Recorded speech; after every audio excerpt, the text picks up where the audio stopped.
तो क्या हुआ, चप्पल भी ठीक नहीं करा सकता। कुछ तो करे, वैसे भी कुछ करता धरता तो है नहीं। ये बातें सीधा अहान के दिल पर आकर लगी, मगर अब उसे ये सब हमेशा ही सुनने की आदत हो गई थी। उसे याद था कि आज उसका बर्थडे है, मगर ये सिर्फ उसे ही याद था, बाकी किसी को भी इससे कोई मतलब नहीं था। शगुन का काम करना चाह रहा। बहस मत करो, जो काम दिया है वो करके आओ। दामाद है तो दामाद की तरह रहो, भिखारी कहेगा। पता नहीं शनाया की जिंदगी में ऐसा क्या लिखा था कि तुम जिस पति मिला है उससे। और अब यामिनी जी की सहेली ने अहान को उसकी टूटी हुई सैंडल की स्ट्रैप दिखाकर कहा, ये वाली चप्पल ठीक करना है, महंगी दुकान में ठीक करवाना, समझ में आया?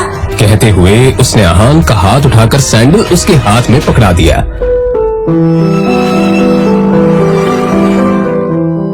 ना चाहते हुए भी अहान को यह काम करना ही पड़ रहा था।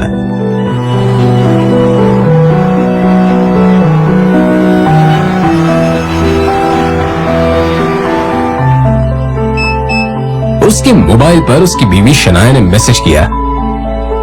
ये मैसेज पढ़ते ही अहान के होठों पर एक स्माइल आ गई और उसकी पूरे दिन की टेंशन जैसे गायब ही हो गई।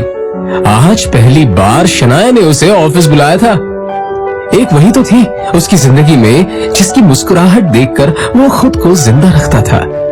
शनाया का चेहरा देखे बिना अहान को चैन नहीं मिलता था, और उसके बस में होता तो शनाया की हर एक खुशी के लिए खुद को लाखों बार कुर्बान कर देता।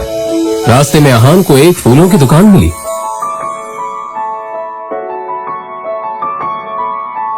और अपना पर्स निकालकर देखने लगा।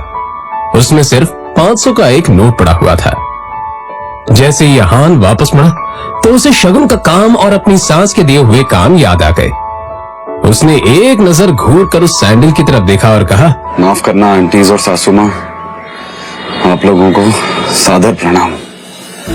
पर शनाया से बढ़कर मेरे लिए और कुछ नहीं है। थोड़ी सी डांट सुन लेंगे आपसे।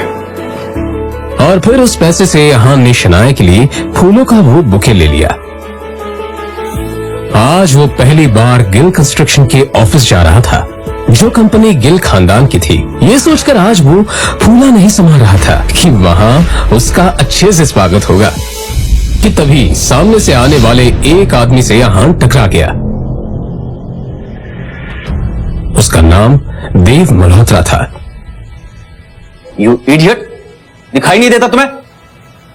पता नहीं कहां से मुंह उठाकर चले आते हैं। इस ऑफिस में तुम्हारी खड़े होने की भी औकात नहीं, और ऐसे टहल रहे हैं जैसे तुम्हारी खाले जी का घर है। कौन हो तुम? शायद देव मल्होत्रा ने भी उसके बदरंग कपड़ों से उसे नौकर या ऑफिस बॉय ही समझ लिया था। मल्होत्रा ने एक नजर नीचे पड़े बुके की तरफ देखा और फिर उसे अपने पैरों तले कुचल के बाहर निकल गया।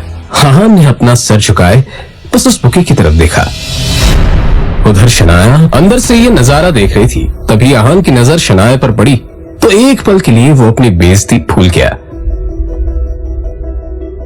और वो शनाया के केबिन में दाखिल हो गया। वो शनाया की तरफ बढ़ा। अब जाने भी तो शनाया, जो हुआ मेरे साथ वो हुआ, और तुम इतना टेंशन क्यों ले रही हो? जो बात गई वो बात गई। तभी शनाया चीखते हुए बोली, दूर हटिए आप मुझसे, दूर हटिए। आप चले क्यों नहीं जाते मेरी जिंदगी से?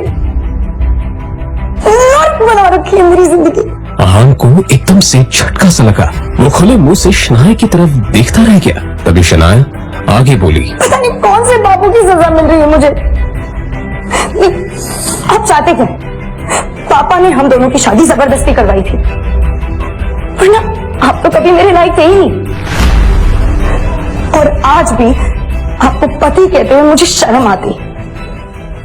अरे आप तो ड्राइवर नहीं था, इसलिए आपको बुला लिया, पर मुझे क्या पता था कि मेरा पति इस काम के भी लायक नहीं है। यहां आकर आपने मेरे सबसे पुराने क्लाइंट मिस्टर मल्होत्रा को नाराज कर दिया है। अब कैसे होगा काम मेरा? आंखों में आंसू लिए शनाया ने आगे कहा, मैं जहां पर भी जाती हूँ आप मुझे बेइज्जती के सिवा और कुछ नहीं दे सकते।